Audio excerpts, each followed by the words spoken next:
So, ladies and gentlemen, there is no doubt that the 1976 Cincinnati Reds, those of the back-to-back World Series title winners, were probably the greatest overall offensive team of all time, although their pitching was okay. There are 9 players in their starting lineup, if you include Dan Dreesen at DH when he played the Yankees in the playoffs, is unparalleled, and let's just go over this for a second. Pete Rose at third, Concepcion at short, Morgan at second, and Mr. Clutch, Tony Perez at first. In the outfield, this is before Foster became the big home run hitter. George Foster, Ken Griffey, and Cesar Geronimo. Now, you could beat you on the base paths. You could beat you with extra base hits. You could beat you with defense. But this team, again, wasn't, like I said, you didn't have the best pitching staff, not comparable with Baltimore or the Yankees later on. But this was the Billy Martin-led Reggie Jackson-less Yankees. And when Steinbrenner lost this, that gave him the catalyst to go out and get Reggie Jackson. So today we're not going to be talking about a whole series because Cincinnati won 4 straight. They did have a hard time with them in the first 2 games at Riverfront. Cincinnati had to score 3 late runs to secure a 5-1 victory in Game 1 with Don Gullett getting the victory.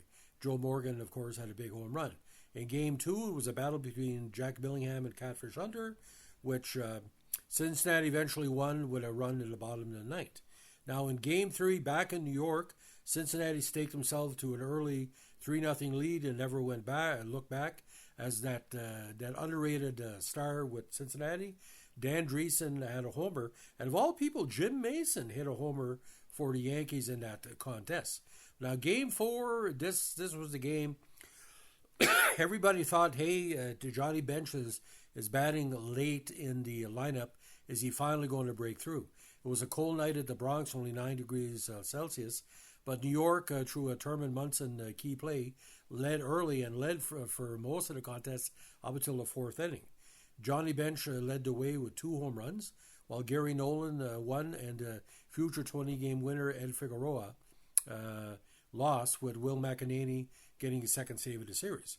Now, the Yankees got on the board in Game 4, which was their only lead in the series on a 2-out Terman Munson single and a Chris Chambliss double off of Gary Nolan.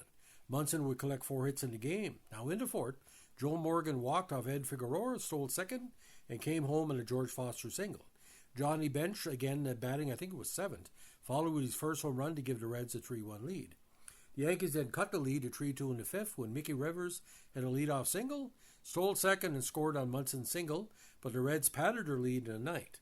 Figueroa walked 2 before being relieved by Dick Tidrow, who allowed a 1-out 3-run home run to Bench to extend the Reds' lead to 6-2. Cesar Geronimo and Dave Concepcion followed with consecutive doubles to make it 7-2 Reds. Now, Will McEnany pitched 2 in the 3rd shutout inning, so in the series. I don't know why he got the save because it wasn't a full 3 innings, but there you have it. It was the Reds' 2nd straight World Series victory and the 2nd straight time McEnany would be on the mound for the series final out. It also, to date, is the only perfect playoff season since the LCS was created in 1969. And this was Tony Perez's final game in a Reds uniform until '84, and the offseason Montreal Expos picked it up. Now, this was the last of 30 consecutive World Series telecasts by NBC, which had aired the event since '47 under Major League Baseball's new TV contract. Series coverage would now alternate between NBC in even-numbered years and rival network ABC in odd-number years. That's why you had Michaels and Tom Seaver and Howard Cosell in '77. This arrangement would end after the '89 World Series, and CBS would hold exclusive rights to MLB games for the next 4 years. A similar setup occurred between '96 and 2000, when series telecasts would alternate between NBC and Fox. It was also the last time that local announcers for the participating teams, the Reds' Marty Brenneman and the Yankees' Phil Rizzuto, in this case, would be regularly featured on network telecasts. Well, it was kind of funny. Game 4, Mel Allen was introduced as the voice of the Yankees, and there was Rizzuto right there announcing for the Yankees. I don't know if he was ever pissed off.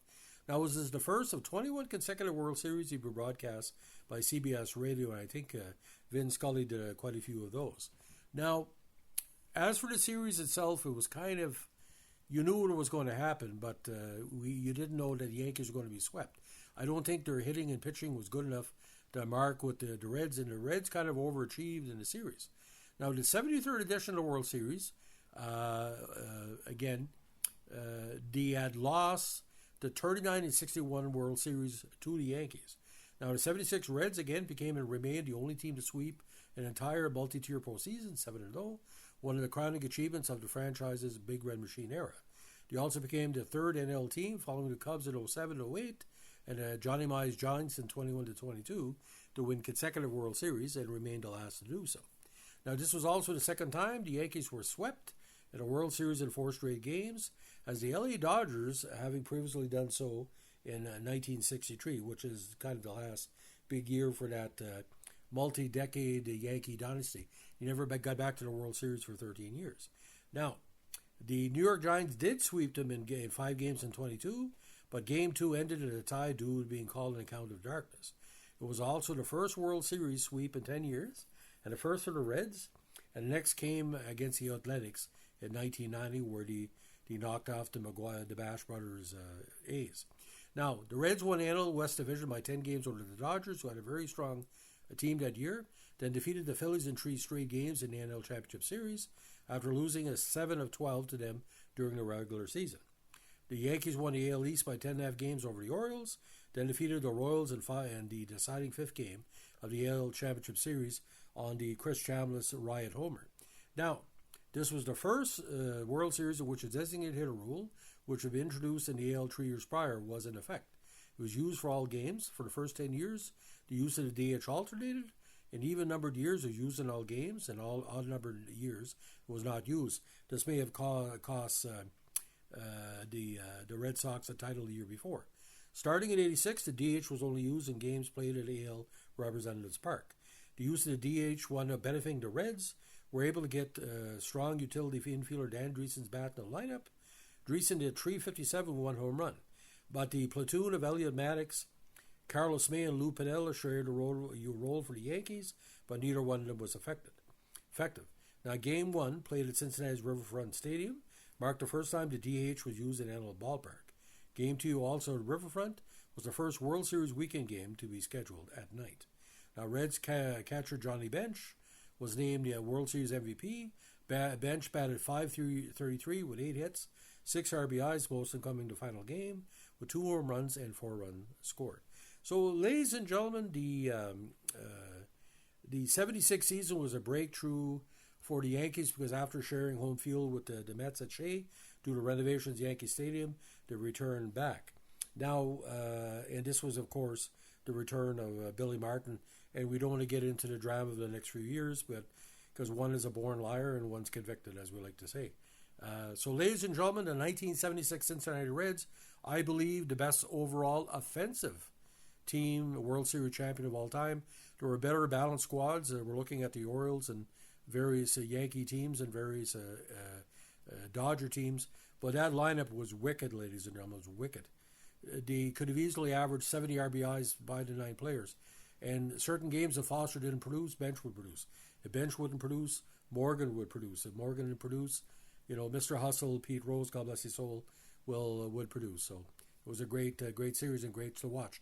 All games are on YouTube, by the way. The announcing doesn't show how historic and epic, although at the interviews after the end of the game, Pete Rose gave a big shout out to the various role players, the bench players, so that was quite nice. So if you like what you're doing here, ladies and gentlemen, we're a vintage baseball podcast. Let us know with a like, comment, subscribe, or share. And don't forget, requests are highly appreciated and highly, highly considered. Have a good one. Bye.